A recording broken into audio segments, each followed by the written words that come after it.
We are here on October 24 and we got another PTR update. Blizzard is listening and is adjusting a ton of what they proposed last week with the first PTR update. First and foremost, they fixed a couple of bugs that they introduced with the PTR, so item descriptions are fixed, and also the cost of Raise Dead is fixed, which wasn't the case before. Let's go into this. A couple of things, I think we start with this one. A couple of things reverted, and that is first and foremost the movement speed of heroes.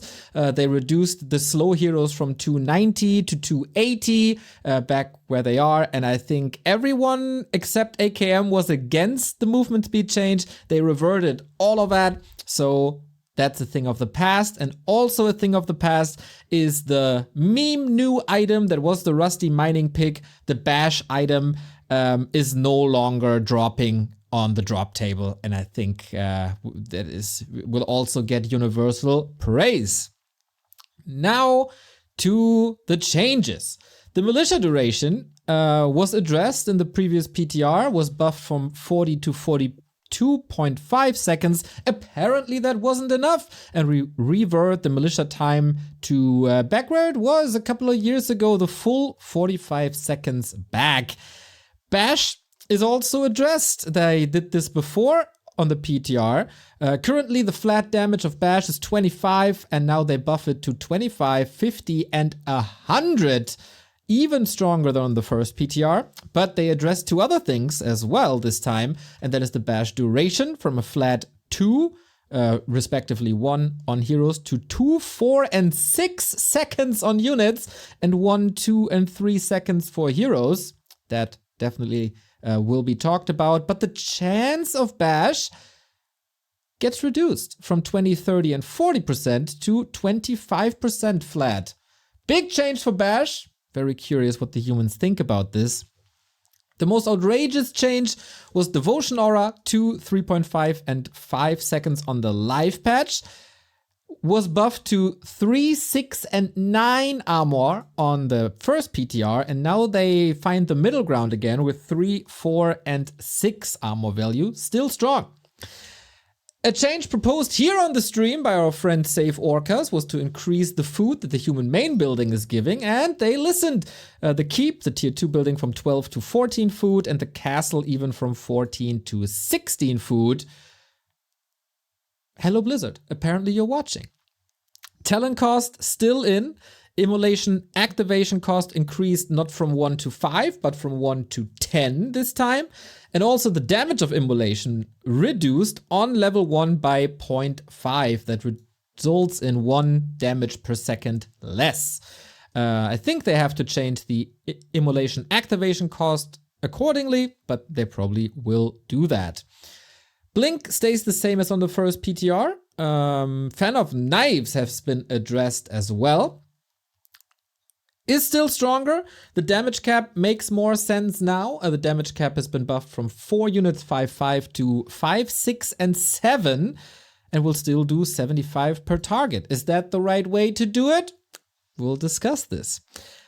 Bears get more mana for when they get out of the lore from 100 to 110. Mana Flare range, which is the ability of the fairy dragons when they damage units that are casting a spell, reduced by 100, making it harder to position them. Undead, the Dreadlord keeps the Spike Carapace updates from before. Raise Dead, Cripple, and Skeleton Mastery all the same as before. Narub Tower also same as before, but Abomination collision size reduced from 48 to 40. That makes them less clunky. Same goes for the turn rate that was adjusted, increased from 0.4 to 0.5. The different route for the Crypt Fiend, where the turn rate was increased from 0.5 to 0.6. What this means, we'll discuss it later. Bladestorm, a little bit weaker from 110, not to 160 to 140, still above, but a weaker buff than before. Everything else stays as the same, except the Headhunters who get addressed now. They get hit points back up to 375. I really hope Blizzard also did this for the Troll Berserkers. Neutral heroes. Firelord gets a buff. Finally, he's getting addressed. Incinerate doesn't cost 6 mana anymore, but 2. Basically, you get 3 for 1 here in that regard. Lava spawns split faster after not 12 hits anymore, but 9. And volcano damage increased from 100 to 150. Items. Circlet is still the same on the lower tier of the drops. Tome of Retraining, 2 charges as before, but also the Staff of Teleportation, 2 charges in the shop, as we were wishing here on the stream. Plus, not only is the Circlet now on level 2 with the gloves and the claws, but also the Crystal Ball. That is quite interesting, and we'll see how that goes. And creeps have also been adjusted. The Dark Troll Trapper, Ice Troll Berserker, and Ice Troll High Priest get their movement speed reduced. That is, for example, important on Springtime, if I'm not mistaken. Same also goes for the Assassin. Dondo, first impression on the PTR 2. Well, I can reveal that a lot of this feels somewhat recognizable. I mean, I think it's. I mean, it can be fair to say that a lot of these things have been in a document that I've compiled. Not all of it. A lot of it is also very different, but some of it I've definitely recognized before. We already mentioned that. I think I should say this immediately. By the way, me and Save Orcas have, because we thought it was a full emergency right after the first PTR. So we thought, okay, we need to like update the original document that we sent to Blizzard, and like try to give that more attention, to give some like, okay, this is not even if the ideas are good, but this is a good idea to look at it. And Save Orcas did a lot of work in getting a lot of feedback from several pro gamers, so they can like say agree, disagree, to like try to help us a bit in the direction. And the idea still is to present this tomorrow. So this came as a bit of a shock that they suddenly just changed a lot of stuff like in between those 2 iterations, I guess. So I mean, this will be a reaction. I think I will go a lot more into detail on stuff, maybe on some stuff tomorrow, because then we'll do like, but it's going to be like a bit confusing now. But yeah, I mean, so to me, like in general, a lot of this feels pretty relatable. I think a lot of them are good. We maybe have to talk a bit of values, and there are like some things we need to maybe counteract a bit, etc., etc. But we can talk about it. I think it's good, and then we'll do probably even more deep dive tomorrow with a lot of other stuff as well. Yeah. Exactly, that was planned for tomorrow, as Dondo said. Well, they are faster than we thought they would be, so that's good. But they can still learn from what we present tomorrow, of course. For me, first impression, after I was furious, got big anxiety, and was really, really frustrated with what we have been confronted with last week, this feels like a huge win. Not everything, of course. It's not a 100% home run. But a lot of stuff is a lot better. And I guess we discuss every single line now, shall we? That's what we do, as they say. Militia duration, 45 seconds. Yeah, I mean, it seems to be a very requested change by a lot of human players. I already said that I'm not sure that it's entirely needed, but like it does, of course, increase the early game power of humans, so I think it needs to be taken into account, especially like given game balance against human or undead and orc already. But this has been like a super requested change for a long time, so I'm not surprised that they've gone through with it. It does help with the for instance like first hero variety, which militia, it's like the militia time is a lot more important for MK first, for instance, than it's for AM first. So in that sense, I think it's like universally good. Maybe you need to think about it, like how this would work for human early game balance, especially. But yeah, I mean, it's kind of hard to decipher without looking at all the changes in context.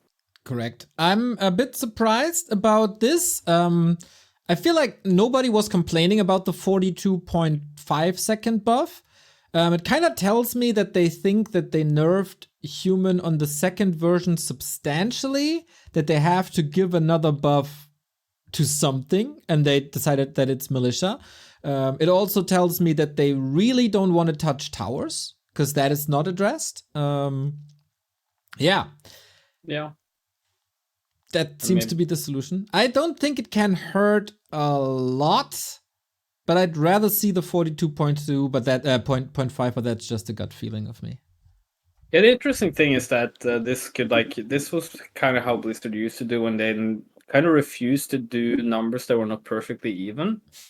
But they have introduced non-perfectly even numbers later. So that's not the thing. I mean, yeah, I think we'll put like the human early game more into context in general tomorrow. But I think, yeah. I mean, it's not a surprising change, I would say, at least, if nothing else. What did surprise me is almost a rework of Bash, if we want to say so. More damage, more stun or even stun, but later levels, longer stun, but less percentage for that Bash. Yeah, I mean, so I have to do the math here if this is actually like on average an increase in how much you stun, because you have to do like the length of time and how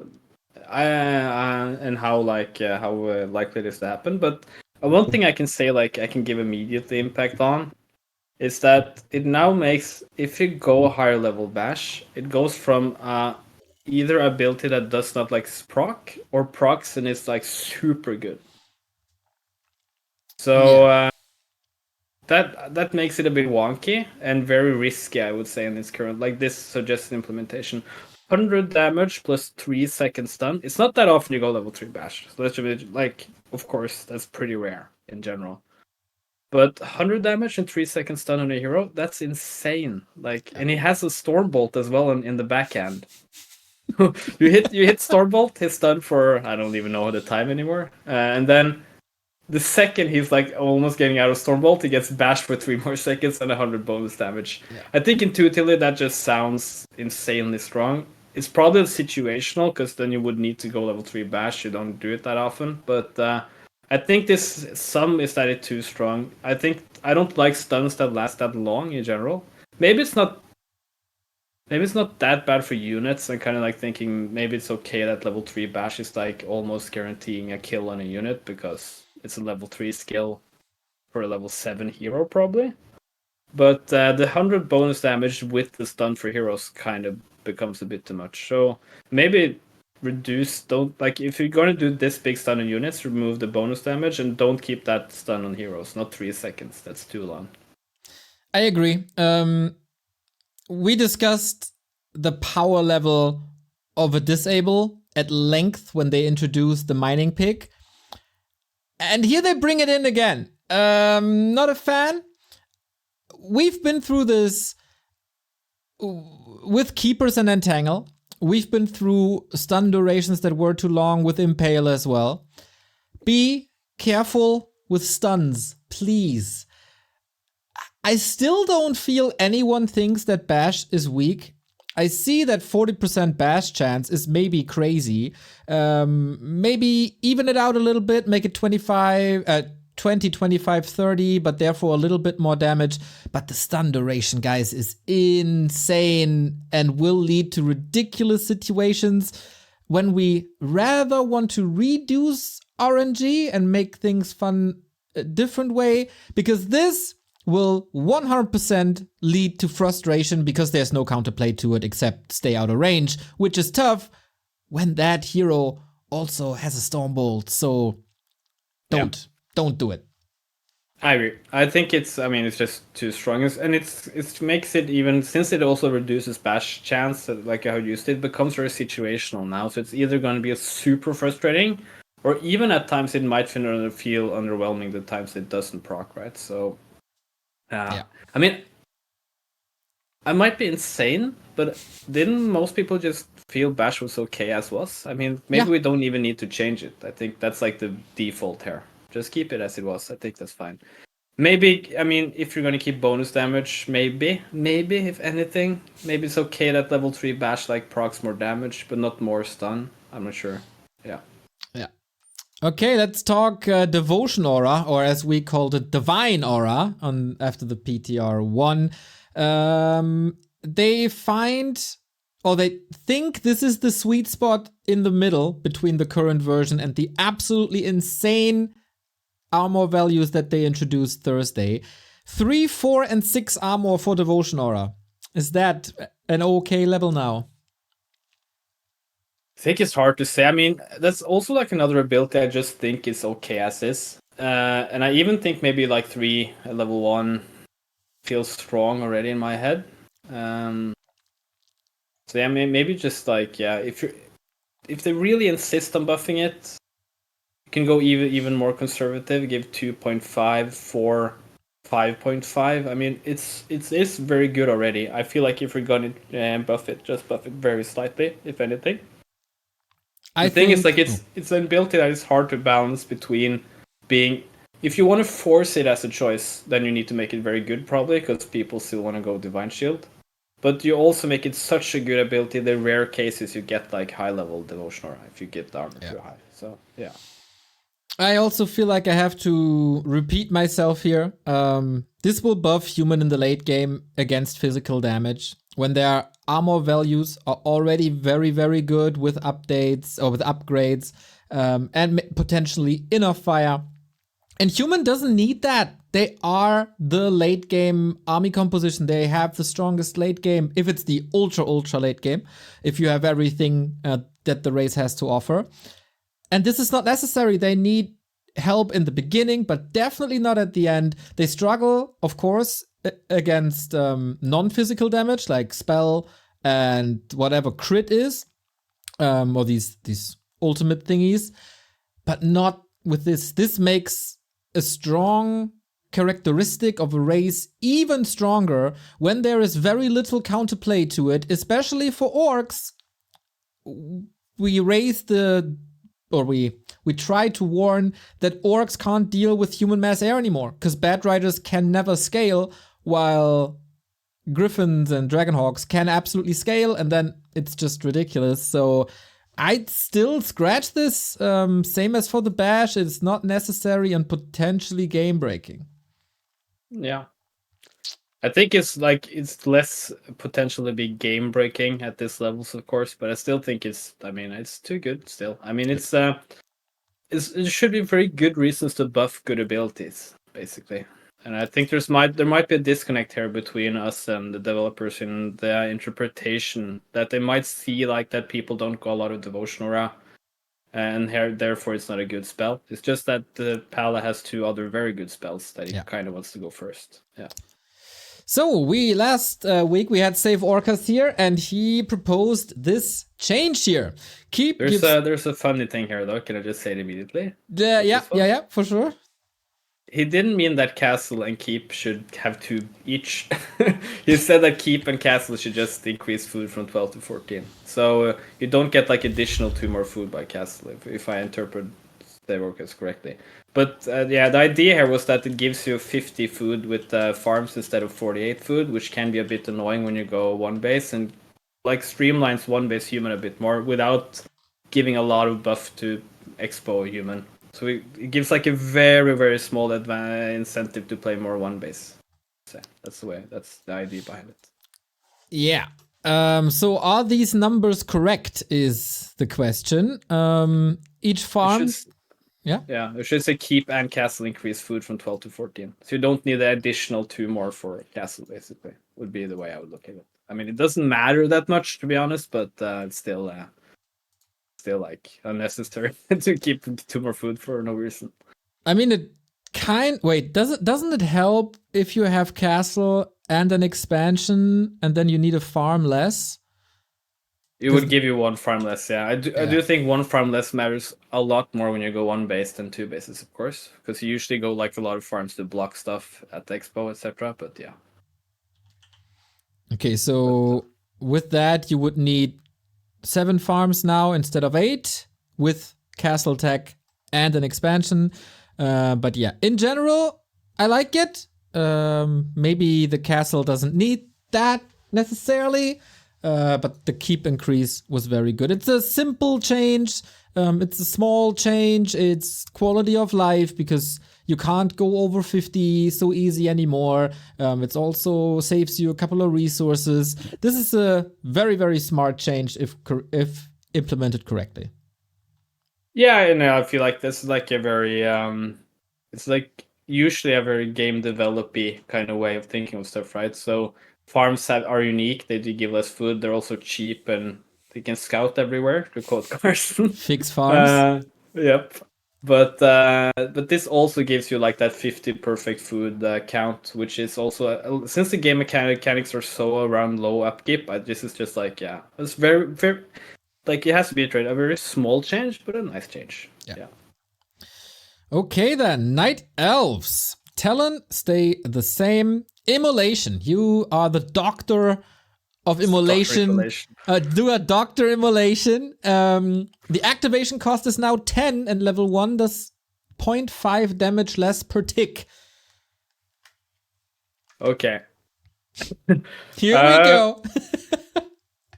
So I mean, I felt like 5 mana was a good direction to make it more of decision making when activating or not. And I think maybe 10, if 5 or 10 is the best value, you can probably argue. I think if you just increase it by 10, it probably needs to be met with some other changes. We can come back to maybe tomorrow actually, because I don't think they're included here. So I think that's like in general a good thing that immolation now actually has a trade-off for activation. I think that's just like good design concept. I can say that those damage values, I know who wrote those damage values at some point. But I'm not sure they're needed anymore. It was me. It was me, Neo. Like from what we've seen lately, even Human Night Elf, I think it's still like a thing where the Demon Hunter can become a bit too oppressive a bit too early. But it's becoming like even closer, and with the immolation activation cost increase, I think you don't need to nerf damage even more. It's so easy if it just becomes a bit too low that it becomes pretty like unusable.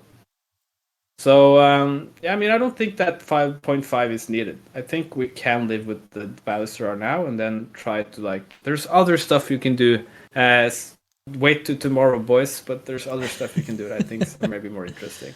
Poor Blizzard, dude. I say it now. They try to do the right thing, and they looked up your document, and they do what you want, and now it's wrong as well. Yeah, no. I mean, this feels weird, right? But I got a lot more feedback since then. So I did like an original document, got a lot of feedback, but they haven't seen the updated after the feedback, which is obviously a bit of an issue, maybe.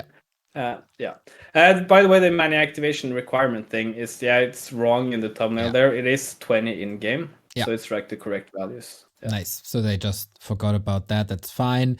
We also talked a lot about Fan of Knives because they wanted to buff it and they buffed it in a weird way so that it did a lot to a lot of targets.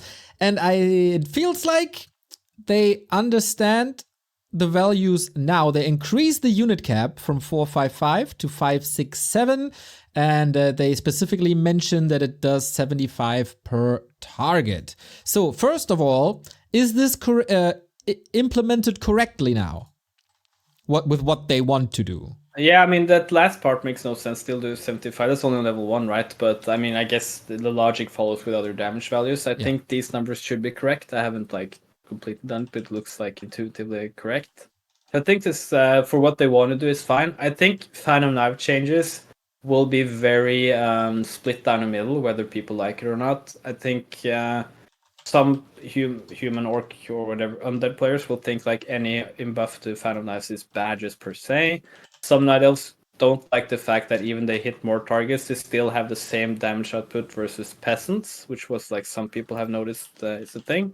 So I mean, I can do this one more time. Peasants used to have less HP, so you did one Fan of Knives level 3, and you tap them with one hit after. Yeah. Now you probably need 2 hits, so people feel like it has a lot less impact on peasants.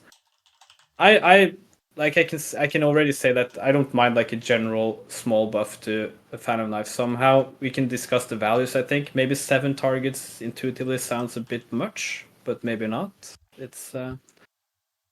I feel 7 targets mostly buff it against Gargs maybe. Yes. But yeah. I agree. That level 5 will help the Warden against Gargs a lot, and I like that. I want to see the Warden back in this matchup. It was really, really cool. So yeah, let's take a look. Like, let's say Warden does on average like 42 damage-ish on level... Oh wait, is that level 10? Yeah, I don't want level 10. So let's say 38 damage on average with the Warden plus 5 is 43 damage roundabout. So Fan of Knives now looks like this. Yep. Level 1, 75 damage. I think we can ignore that and focus on level 5 when it becomes really important. So this is the Warden attack. This is the Fan of Knife damage. You still need 2 attacks more. Most likely 2 attacks against peasants, depends on the damage roll and the items. You will kill acolytes on 1 hit, but that I guess was the case as well before. Yeah, I think Echoes is more a thing that often in Rubian Tower, plus the regen and movement speed of acolytes makes it harder to even kill. Yeah. I mean, it used to be a lot more easy to farm peasants. I think that is, you've seen the 20 HP actually become an effect there. And I do agree with the Night players that have pointed out that that probably wasn't what they were specifically thinking about when they did the peasant change. It was more for like the early game survivability. So yeah. Okay. So, I mean, I think this is an interesting point to argue. Like, should Warden be a hero that is mostly just for laming peasants as well? It might be. Like, it depends a bit on how you want to, which direction you want to go with the hero as well. Okay then. Where we at? Warden, Fan of Knives. Warden, Fan of Knives. At least the numbers make sense now, so that's good. We will discuss about the rest more tomorrow. Bears get mana. More mana. Okay. So this was, okay, I can say this was my suggestion. I got a lot of feedback on it. That wasn't. I mean, my feedback I got was Night Elves didn't comment on it, and a lot of other players said not needed. So I kind of just silently removed it after. I can say the idea here, though. I think, which I don't think is like a necessarily bad idea behind it, but I'm not sure it's needed. So it used to be that bears had 100 mana, then we got to 125 mana, which was the legendary double reju change. So you got 2 rejus from when you built the Master Druid of the Claw, and you can also go into bear form after. That was originally, again, an idea, I think, from Foggy, because it used to be that human rifle pushes were very powerful. So you wanted to make that slightly less powerful by doing that. I think most people felt that after like I was adapted, it just became bears were like the W just felt super strong and unnecessarily strong. So, but my idea of doing like in between is the following. I felt currently, but people, I would say most people I don't think agree with this. That Druids of the Claw felt a bit underwhelming in their micro potential. Like it used to be a time where you could double region, do a lot of stuff around that, and now you basically are stuck to like do 1 reju and bear form, and you don't have mana for ages. So the idea was maybe to like find a middle value here. I'm really not sure if that's like needed or requested that much. So maybe just unnecessarily making values a bit more confusing, and I don't know if it changes much in practical play anyways. Yeah, I gotta say, I would rather see incentives to go something else than bears, especially for mirror matches, because we all know that bear mirror isn't really that great, and the best thing to do against bear mirror is to incentivize mass range, but they decentivize mass range with the talent cost increase, and they give bears more mana. It's not necessarily where I see the mirror match. And I feel like bears are also in a good spot, super powerful, maybe a bit on the squishy side, but still lots of damage. Plus the utility that they bring is probably unmatched for a unit in all of Warcraft. Not sure. I don't see that much harm, but I wouldn't mind if this gets deleted. But what I really like is the next one, because I remember that from your patch note document as well. Fairy Dragon mana flare range reduced by 100. So this means that the AoE of how long mana flare can hit something. So you need to position a bit better with this. I I can already. I mean, Save Orcas asked me to not like talk too much about stuff we're gonna talk about tomorrow, but we're gonna do a Mana Flare clinic tomorrow, Neo. We're gonna like properly do a Mana Flare clinic. So Mana Flare for some people probably that don't play human is like, who cares about Mana Flare? Like, what does that even do? I've seen like a fairy do that once and nothing happened. Why do I care? I can just say like before tomorrow that they are situationally extremely strong against human. I would say by their values they're completely broken, but we can do that tomorrow in more detail. I think I'm not necessarily actually sure this was also a change I suggested. Maybe it's not the best change because it very like the smaller you make the AOE for effectiveness, it also makes it like positioning even more important, and fighting is still like something human army does. Maybe it's not the perfect direction of it, but I think any reduction in Mana Flare's power is a good thing, to be honest. Yeah, there are different screws that you could touch to address this when it comes to damage or mana to damage conversion or the range or whatever it is. I'm with you. Also, sometimes you feel it as an undead as well. Not as often as a human does, but yeah, I'm totally with you. That this is getting addressed and they see that this is strong is good, because last time we saw it was buffed into oblivion. And it's good.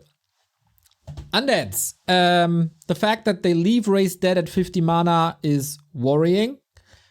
Because nobody wants it. We don't want mass necros. Please don't. Whatever you do with the necros, don't touch Raised Dead. Don't. Yep. Don't do it, bro. Abominations, though, we've been asking for this for a long time. Abomination collision size reduced from 48 to 40. So, Dondo, what does collision size mean, and where does it put the Abomination in comparison to the other heavy melee units? So, collision size is basically how big the unit will actually be, like in game. Not even necessarily how it looks, but how it actually collisions with other units. So the higher collision size, the less it's going to take more space up in the three-dimensional space, I guess. So it's going to block more, it's going to be harder to control, etc. This would make A-bombs still larger than knights. So knights are 32. But there's now a bit smaller than Taurens. I think the idea here is A-bombs are notoriously clunky. They're both slow to turn and they're very, very big and they're beefy boys that block each other. The argument for having a different collision size from Taurens and A-bombs, I can just do that if people are like immediately noticing that now Taurens are the only very big unit except for Mountain Giants. Is that Taurens also have an AoE attack. So if you made it too easy to like have a lot of Taurens online on a slim line, it would make them insanely strong, I think. So I mean, we can probably, this should be tested in what it actually makes. Does this actually make a difference? Maybe it has to be even small before it actually like is even noticeable. But I think anything to make A-bombs a bit less clunky would make them used more. And I think, I feel like they're kind of used sometimes as humans just to get something out, to do more like if you're ahead and you can just pump them. But usually they're pretty terrible units, I think most people would say. So I think this, find some way to make them a bit more useful would be okay. I want to give a praise here. It was probably a community proposal to do this, but when Blizzard changed the balance in the past 4 to 5 years or so, it was cost, damage, any values like HP, mana, etc. Collision size and turn rate has never been touched for any unit in forever. So that they are not shying away anymore from touching these values and giving another dimension with how we can balance units is really cool and opens up a lot of possibility for the future, maybe, as not only do we have collision size touch, but also turn rate. What the hell is turn rate, Dondo? How fast a unit rotates on its axis, Neo. So why does that need balancing? What is good? What is bad? Quicker turn rate means that it turns around faster. So that makes it more maneuverable. I think this will make it as maneuverable as a bear, basically, and knights. I think most tier 3 units, or the big units, are 0.5. For some reason, abominations are even slower to turn around. So it just makes them more maneuverable, easier to actually hit their targets properly, easier to retreat to a certain degree, stuff like that. Turn rate, the values here, 0.1, matters probably a lot less than people think. It's often quite hard actually to see this 0.1 like increase or decrease. And map makers made me aware of this, that I felt like, 0.1 sounds like a good thing, but it's not very noticeable probably, but it's still, I mean, it's a small buff, I guess, for a very clunky unit. Yeah, and same goes for Crypt Fiend, which should, in theory, especially help kiting against mass air, for example, or kiting in general. Yeah, I guess like the idea was to incentivize some of the more Crypt Fiend usage. That is usually translated. Usually, I mean, you do use them more, but it has been Ghoul play has been more dominating. I think this will also probably be a pretty divisive change. I think a lot of people feel Fiends are perfectly fine as this. It's more maybe that Ghouls are a bit too strong, so like to get neglected. But I mean, yeah. Fiends also, I mean, maybe the thing I'm finding hard with Fiends is that even if their turn rate doesn't look that bad, their turn AI can sometimes be completely broken. Like there's a legendary for people that ever hang out in gym Discord. There's a legendary Kaiser clip where he tries to get a Crypt Fiend to turn around, and it takes like 14 minutes. So Even I don't know that. it's legendary. He's slightly upset. So they can be very clunky, and I think it was masked a bit. Crypt Fiends, how the maneuverable they were, because the aura used to be stronger, right? So they were faster, and now they maybe appear a bit more clunky than they used to be. Yeah. Yeah, I want to get my hands on that. I want to feel the new Fiend turn rate and the new A-bomb. This should be good, and it incentivizes Anyone something. that has any editor knowledge could just make like a map where you keep everything as is, but just increase turn rates on units, right? So you can compare pretty easily. It should be pretty doable. Yeah. I still miss nerf to Frenzy. There's stuff missing Neo. There is. Wait till tomorrow, Neo's gonna be... Okay, I just want to say, because if I don't mention this and say, Undead new tools, gimme, I got the entire Reddit on my ass again. I think you can do a quick summary of stuff we still find pretty obvious, and we can do like what we actually think that should be, like on how it should be fixed. Maybe tomorrow. I'm trying to do hype casting for tomorrow. Very good. Tomorrow, the big balance talk. Let's move to the orcs. They listened and probably saw the FFA yesterday, where Bladestorm decimated. I don't know if you saw this, where Bladestorm decimated. Yeah, I saw they killed 7 necromancers that got a heal scroll after getting low health and still died after. It was pretty bonkers. And heal spray as well. It was crazy.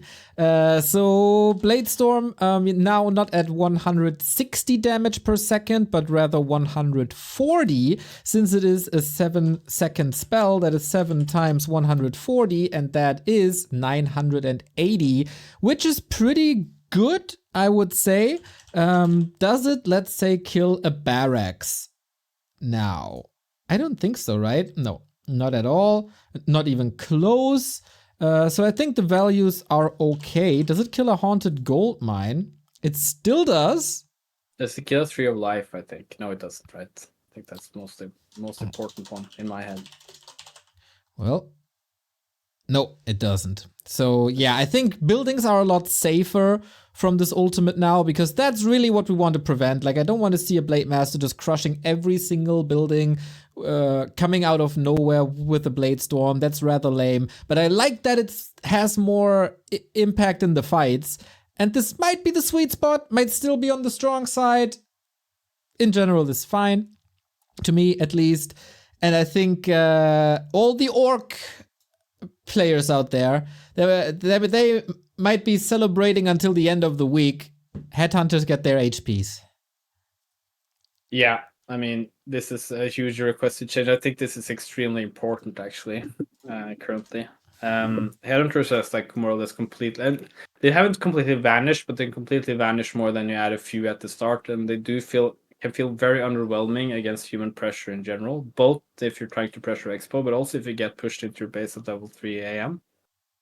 In general, well, I can do a little bit of like thing on this. Is that I think human orc now is very dependent on orc doing like the perfect read without having information in a way. So if they try to counter the fast expo and the human goes for creeping, as Fortitude, for instance, did against Starbuck, it can go wrong very fast, and vice versa if you like do the wrong response. And since headhunters are so weak, you kind of have no counter punch to like discovering you maybe did like the wrong read. It's not a read actually. You kind of did the wrong guess. So I think this is a good change overall. It increases orc power a bit against specifically against human early game, which I think is perfectly fine. Yeah, this in total buffs orc as a whole, which I think was necessary, but not in a one-dimensional way. If you look at it all together, it's of course a big buff to the Raider Walker build, as the walkers are buffed. It's also buff to everything that involves headhunters, which is oftentimes the opposite way of constructing your army. So it feels like they don't want to shoehorn you into one specific orc playstyle, but overall, nice buffs all around. Maybe a bit on the extreme side on the walker thing, but yeah, right direction. Thanks for listening, finally. We never wanted this nerf on headhunters in the first place, and we were right. And now you'll finally listen. That's a good thing. Yep. Fire freaking Lord. Everyone who was on the call last week mentioned do something with the Firelord, and now they do something to the Firelord. Incinerate mana cost reduced from 6 to 2. To people who are not familiar with the Firelord because you never see him, Incinerate is basically an orb effect that increases the damage the more you hit or the more often you hit a target. It was very, very mana hungry as every attack cost 6 mana. Now, not as much. Yeah, I think this is a good change. I mean, why not? Like intuitively, I can't like find anything bad with it. I actually don't like the second change though. I can explain that, I guess. Yeah, just real quick. Incinerate was a passive one, so it didn't cost mana, and that was broken. So keep the mana in general. That's a good thing. Yeah. But lowering it and also lowering it significantly is nice. But you have concerns about the lava split, Dondo. Tell me why. I mean, Firelord was kind of already mostly pressured into some form of a niche with like we do Firelord second to just do a tower push or like do like a super committal. If I don't win now, it's super over game because the Firelord doesn't scale that well as a second hero in general. This kind of just even further pushes that, and it makes that push even stronger. And I kind of don't like that meta or like that way of making Firelord interesting. So now it needs less hits to get the lava split. It makes like that tower push. If you don't focus the lavas immediately, it makes them stronger. I think of all the abilities Firelord had. Of course, lava splits scale very badly when you get a lot of dispel, but they're very strong before dispel. That would be like my way of thinking about it. So I'm not sure. Like, I think it's just like most summons, right? It's usually not that strong into late game when dispel is online. So maybe we don't need to buff them even more in the early parts of the game, and maybe rather buff the other abilities so he still has some functionality after lava spawns become weaker. So I don't like this change particularly, and it's a pretty big change. 12 to 9 is a lot of you're gonna get a lot more lava spawns very quickly than you used to. Yeah, it's win more dynamic that we have with lava spawns. If it works, it's really strong. If it doesn't work, you lost. So these lava spawns are really expensive in mana with the limited mana pool that a Firelord has. So maybe that's a better way to address them instead of the split requirements. Or if you do the split requirements and we see more lava spawns, make the lava spawns weaker. You gotta do one or either, right? Yeah. So then you would at least have like some counterplay, so you can try to focus the lava spawns a bit. And now they're just as strong. They just multiply faster and get even more punished for not being able to kill them fast enough. So yeah. And we have evidence that this is dangerous because this is rather similar to what they did with the Crypt Lord when they just basically doubled the amount of beetles that the Crypt Lord got at one point, which was completely broken and totally overwhelming. So Blizzard learned from the past, giving a hero a lot more summons out of nowhere is dangerous. Think about it again. Please? Volcano does more damage now. I'm not too sure if this is broken. We've seen Volcano in a super fun game of Razor Moon versus Cars in the Americas Raraland qualifier, where it stunned an entire screen of Cars' units. Was the damage of the Volcano ever an issue, or was it rather a stun dynamic per se? I mean, it has like that thing. If you are lucky with your pre-splits, it does nothing. So, and you can always TP out to get away from it. I'm not sure this I'm not actually sure how much this change does in general. I think I haven't studied Volcano enough to be a good judgment here. What We are you should even test on for? it, I guess. Yeah, that's true. What I do for?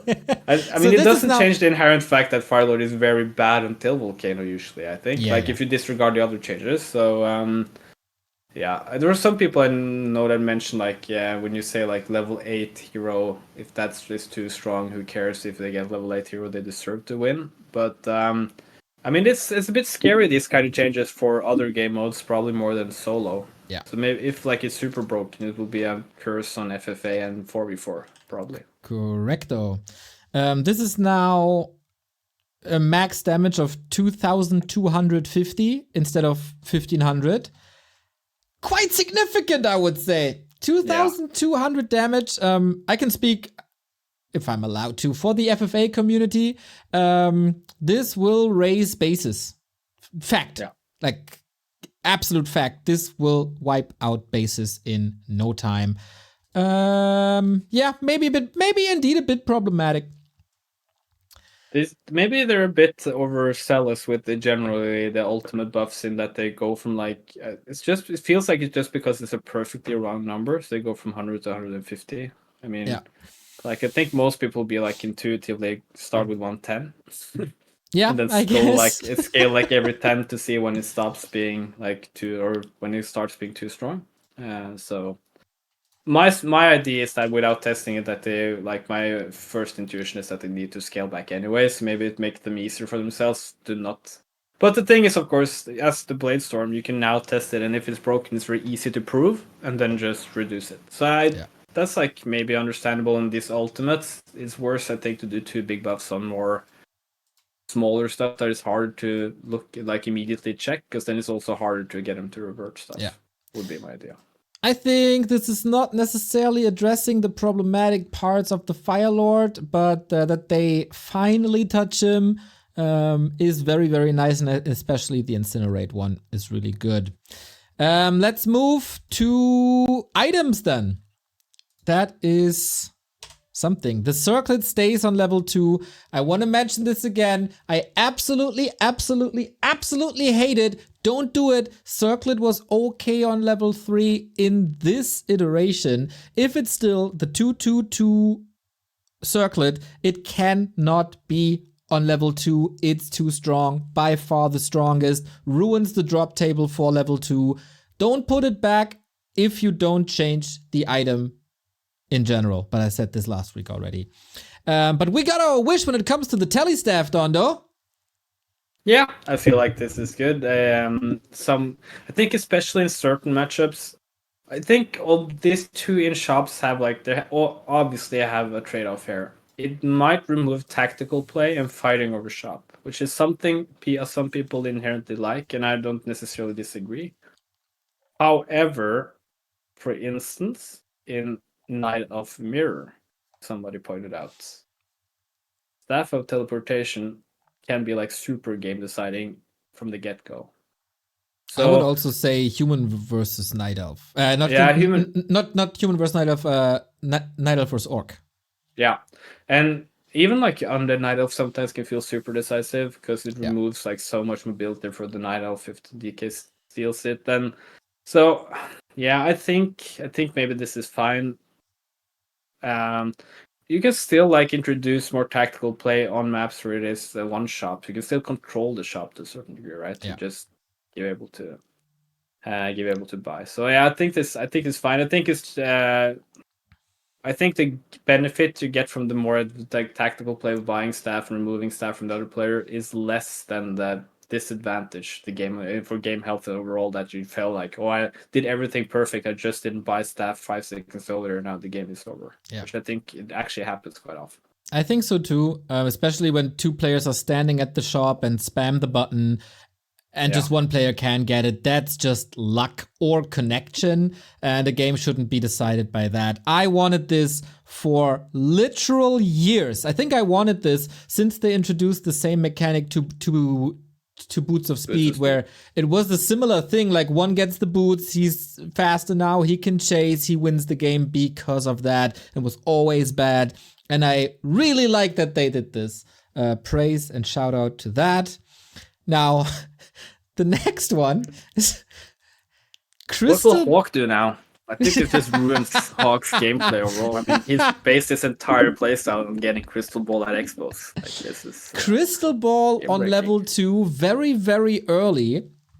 That I mean, as an item power, I don't like feel that's bad, but they probably haven't done what they always need to do when do stuff like this, right? They need to change gold values, etc.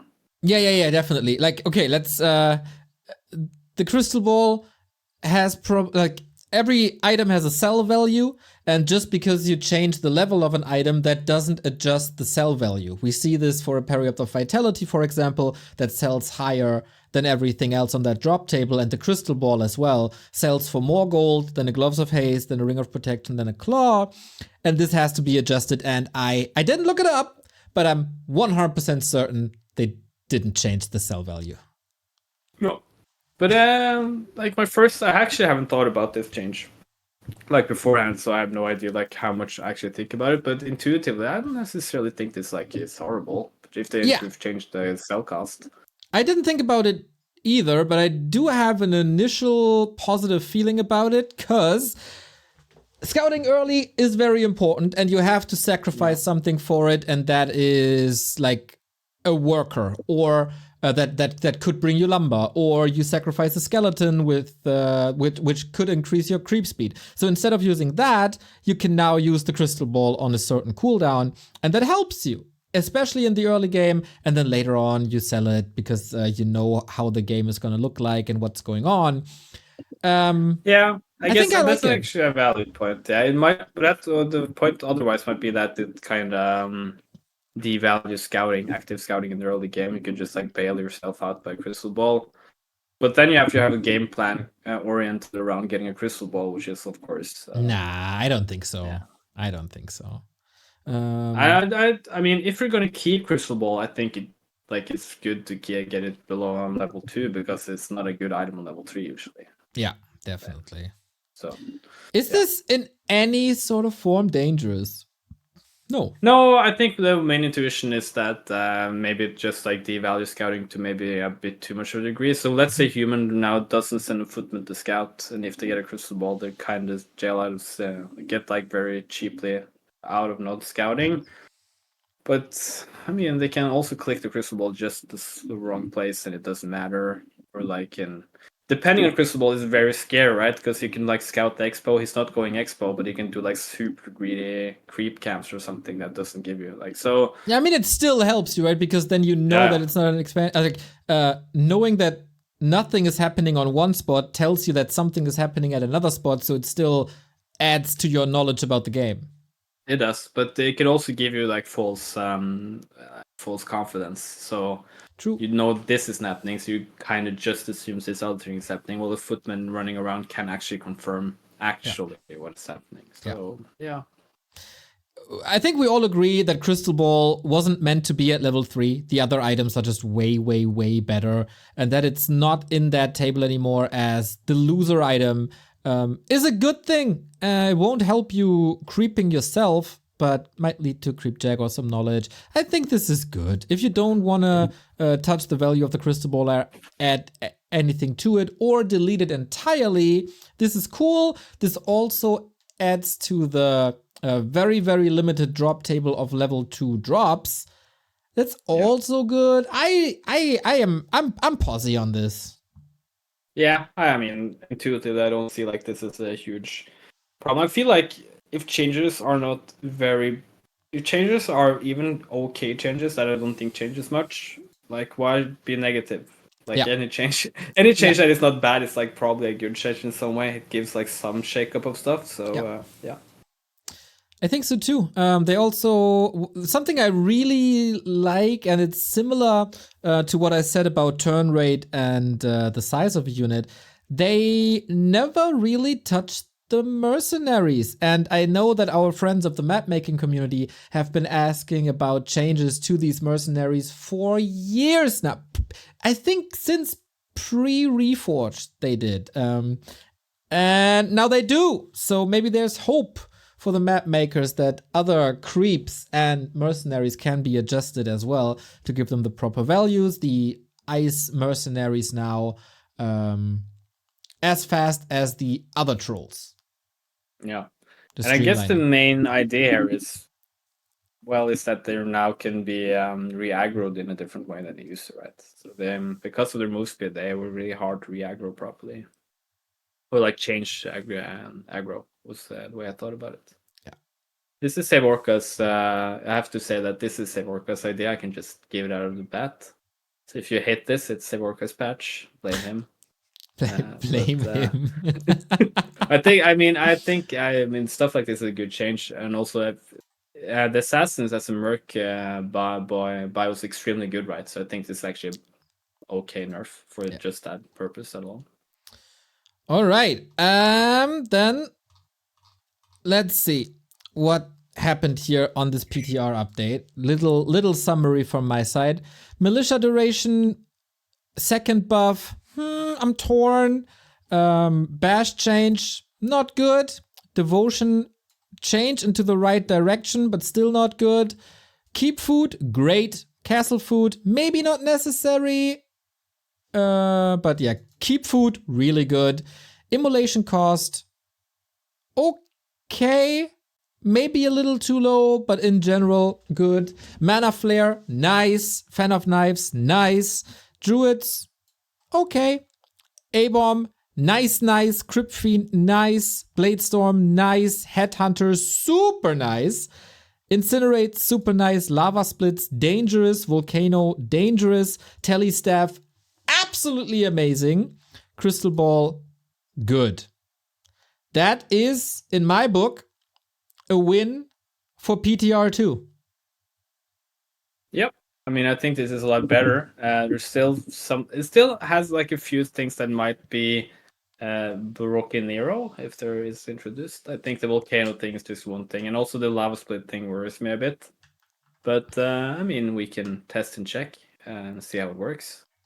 This feels at least less. I mean, just removing the rusty pick item in itself is just a huge win. So we have like stuff that we can relax a bit. Yes, it feels like something we can work from. Yeah.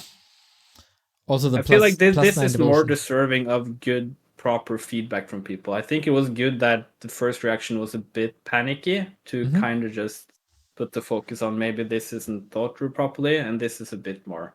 And the bash changes are also insane, by the way. They need to think a bit about that as well. Yeah. Okay. That is a step into the right direction. We will display another stream tomorrow with basically, I guess we're going to call it this is what you need to do, Blizzard. And they can just copy paste. This is not. I wouldn't not call this a full community suggestion, but call it a suggestion that has been gotten some proper feedback, and some stuff they haven't looked at. I think that is pretty obvious. They need to look at from at least me, Sevorkas, the guys we got feedback from's perspective. Yeah, that includes map makers, people who watch a lot, people who play a lot, people I wonder if Sevorkas wants us to name drop a couple of players, maybe. Let's see. Do we want that? I think we don't reveal too much when it says that people from the highest MMR ranges were involved in this self-elected council if you want to call it like that. Yes. That just, nobody is in cahoots with Blizzard or in touch with Blizzard. There's just some people who are more interested in working on balance in a constructive way than others, and they gave great feedback, and there was just continuous talk about this. Was a lot of spitballing, was a lot of back and forth interaction, and we've gotten feedback from a great random player, historically super great orc player, to say two of the players especially, and Night Elves we got a lot of feedback from actually. So yeah, I mean we got a lot of from different people. I think it's pretty well rounded, but we'll see. Yeah.